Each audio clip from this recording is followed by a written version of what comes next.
Hey everyone, and welcome back. Today we are diving into a topic surrounded by myths, taboos, and, honestly, a lot of conflicting information: women and anal sex.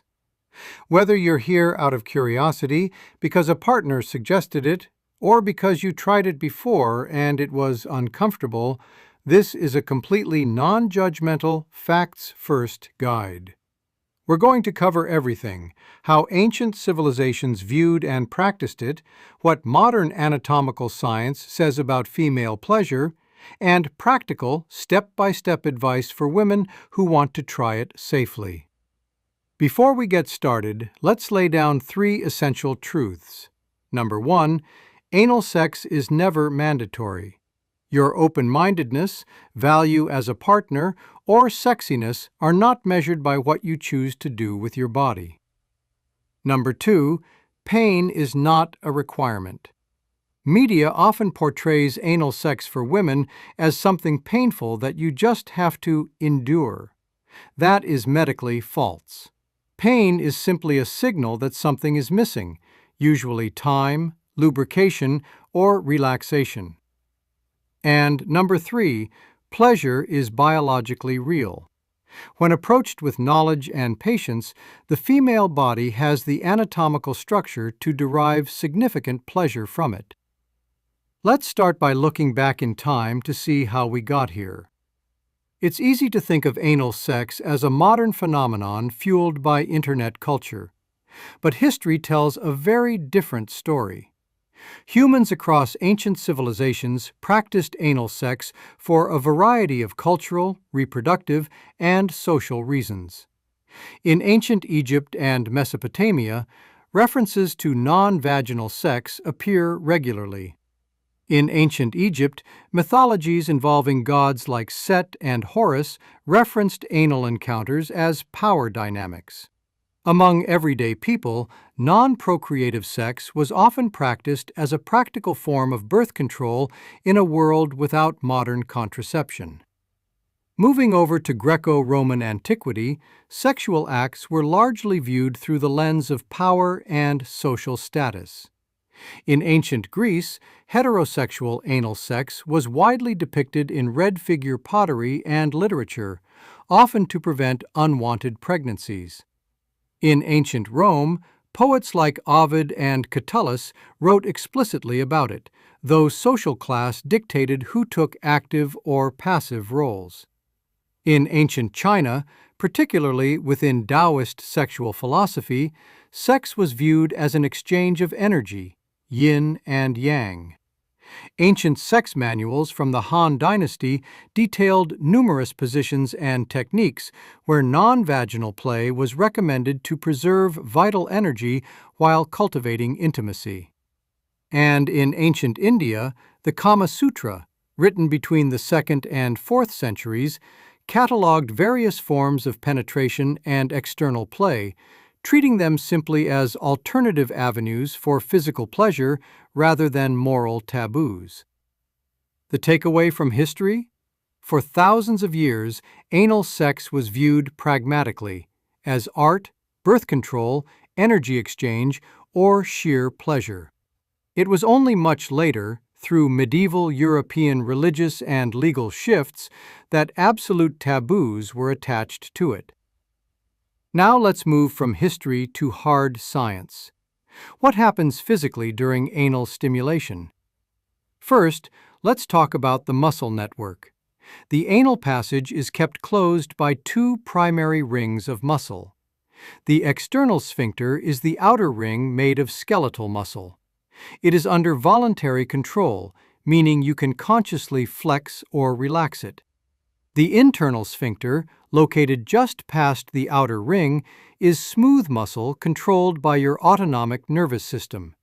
You cannot command it to relax. It only relaxes automatically when it feels sustained, gentle pressure, adequate lubrication, and when your body is in a state of relaxation. Next is the clitoral network connection. For a long time, medical science viewed the clitoris as just the tiny external bump at the top of the vulva. But modern 3D anatomical imaging revealed that the clitoris is actually a large organ, up to 10 centimeters long, with internal arms that wrap around the vaginal canal and sit right next to the rectum. When penetration occurs in the rectum, the pressure directly stimulates the back wall of this internal clitoral network. Combined with the high density of nerve endings from the pudendal nerve, the region becomes extremely responsive during sexual arousal. So, if you are a woman thinking about trying anal sex, here is the practical, realistic blueprint. Phase 1: Mindset and Boundaries. Check your motivation. Make sure you are doing this out of personal curiosity or pleasure, not to appease a partner. Set a firm, safe signal that means stop immediately, no questions asked. Knowing you can stop at any second removes the anxiety that causes pelvic muscles to lock up. Phase 2: Preparation and Hygiene. Hygiene worries are the biggest mental barrier for women. But remember, the rectum is naturally empty most of the time unless you need to use the bathroom.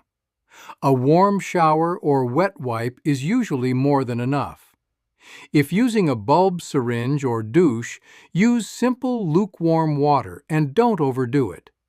And critical rule for lube: use a high-quality water-based or silicone-based lube. And never use numbing or desensitizing sprays. Pain is your body's alarm system.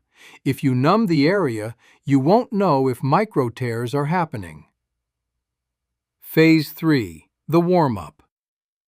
Spend 80% of your time on general body arousal before touching the area directly. Focus on clitoral stimulation first. High arousal naturally relaxes the pelvic floor. Graduate slowly from external touch to a single, well-lubricated finger to small, flared-based toys. Phase 4: Positions. Try woman on top for 100% control over speed and depth. Side-by-side spooning for low pressure and easy clitoral access. Or lying prone on your stomach with a pillow under your hips. Before we finish, there are 3 non-negotiable health rules to remember. Rule 1: Never go directly from anal penetration to vaginal penetration. The rectum contains natural bacteria like E. coli.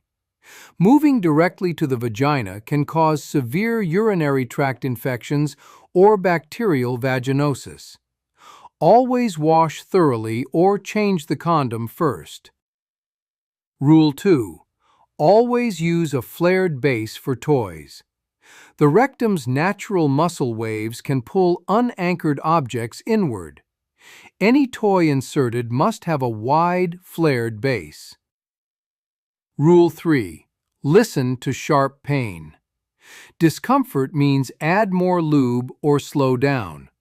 Sharp pain means stop immediately. To wrap it all up, anal sex for women is neither a modern trend nor a painful requirement. It is an ancient practice with clear anatomical mechanisms for pleasure when approached correctly. Take your time, listen to your body, and prioritize your comfort above everything else. Thanks for listening. Take care and see you next time.